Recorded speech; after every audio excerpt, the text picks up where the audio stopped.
जय सिया राम जय जय सिया राम। जय सिया राम जय जय सिया राम। जय सिया राम जय जय सिया राम। जय सिया राम जय जय सिया राम। सुनत तीर बासी नर नारी, धाये निज निज काज बिसारी। लखन राम सिय सुंदर ताई, देखी करहि निज भाग्य बड़ाई। सुनत तीर बासी नर नारी, धाये निज निज काज बिसारी। लखन राम सिय सुंदर ताई, देखी करहि निज भाग्य बढ़ाई। और इस प्रकार प्रभु श्री रामचंद्र जी विनती करके चारों ब्रह्मचारियों को विदा करते हैं। और इस प्रकार वह मन चाही वस्तु अर्थात अनन्य भक्ति पाकर लौटते हैं। और इस प्रकार यमुना जी के पार उतरकर सबने अर्थात प्रभु श्री रामचंद्र जी, लक्ष्मण जी और माता सीता ने यमुना जी के जल में स्नान किया, जो प्रभु श्री रामचंद्र जी के शरीर के समान ही श्याम रंग का होता है। और इस प्रकार यमुना जी के किनारे रहने वाले स्त्री पुरुष यह सुनकर निषाद के साथ तो परम सुंदर सुकुमार नवयुवक और एक परम सुंदरी स्त्री आ रही है। इस प्रकार सब गांव के स्त्री पुरुष अपना अपना काम भूल कर दौड़ पड़ते हैं। और लक्ष्मण जी प्रभु श्री रामचंद्र जी और माता सीता जी के सौंदर्य को देखकर वह गांव के नर नारी अपने भाग्य की बड़ाई कर रहे हैं। अति लाल सा बसहि मन माही, नाऊ गाऊ बूझत सकुचाही। जे तिन्ह महु बै बिरध सयाने, तिन्ह करे जुगति राम पहचाने। अति लाल सा बसहि मन माही, नाऊ गाऊ बूझत सकुचाही। जे तिन्ह महु बै बिरध सयाने, तिन्ह करे जुगति राम पहचाने। और इस प्रकार उनके मन में परिचय जानने की अर्थात उन गांव वालों के मन प्रभु को जानने के लिए लालायित हो रहे हैं।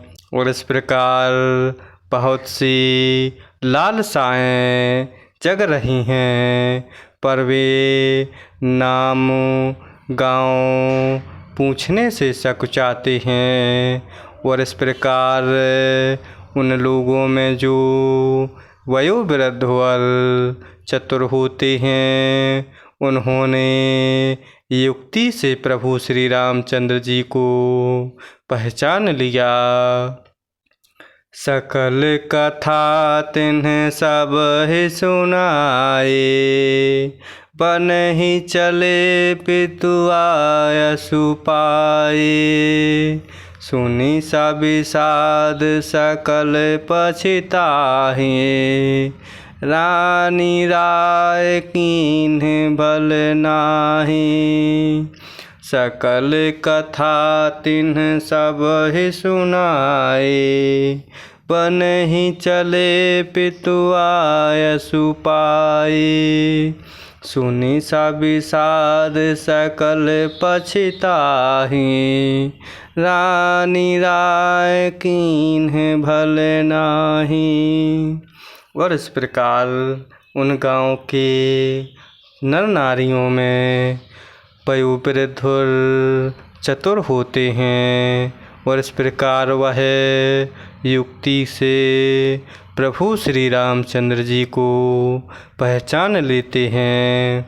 और इस प्रकार उन्होंने सब कथा अर्थात निषाद राज ने प्रभु के सब कथा को लोगों को सुनाई कि पिता की आज्ञा से यह प्रभु श्री रामचंद्र जी, माता जानकी जी और इनके छोटे भाई लक्ष्मण जी वन में रहने के लिए आए हैं। इस प्रकार यह वचन सुनकर गांव के सभी लोग दुखी होकर पछता रहे हैं। और इस प्रकार रानी और राजा ने अच्छा नहीं किया। इस प्रकार वह मन ही मन सोच रहे हैं। तही अवसर एक तापसु आवा। तेज पुंज लघु बयस सुहावा। कवि अलिखित कति बेसु बिरागी। मन क्रम बचन राम अनुरागी। तही अवसर एक तापसु आवा। तेज पुंज लघु बयस सुहावा।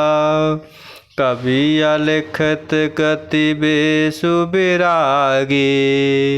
मन क्रम बचन राम अनुरागी। और इस प्रकार प्रभु के बारे में निषाद राज जी गाँव वालों को बता रहे हैं कि पिता की आज्ञा से यह प्रभु श्री रामचंद्र जी वन में रहने के लिए आए हुए हैं। इस प्रकार के वचन सुनकर सभी लोग दुखी हो रहे हैं और मन ही मन पछता रहे हैं। उसी अवसर पर वहाँ एक तपस्वी आते हैं जिनका तेज का पुंज छोटी अवस्था व सुंदर थे। और इस प्रकार उनकी गति कभी नहीं जानते, अर्थात वह कवि था जो अपना परिचय नहीं देना चाहते। वह वैरागी वेश में होते हैं और मन वचन तथा कर्म से प्रभु श्री रामचंद्र जी के प्रेमी थे। सजल नयन तन पुलक निजे। इष्ट देव पहचानी। परिउ दंड जिमि धरनी तल। दशा न जाई बखानी। सजल नयन तन पुलक निजे। इष्ट देव पहचानी। परिउ दंड जिमि धरनी तल। दशा न जाई बखानी। और इस प्रकार वह अपने इष्ट देव को पहचान कर उनके नेत्रों में जल भर आया और शरीर पुलकित हो आया। और इस प्रकार वह दंड की भांति पृथ्वी पर गिर पड़े। और इस प्रकार वह उनके प्रेम विह्वल दशा का वर्णन नहीं किया जा सकता। अर्थात वह प्रभु की इस दशा में अश्रुओं की प्रबल धारा बह चलती है। जय सिया राम, जय जय सिया राम, जय सिया राम, जय जय सिया राम।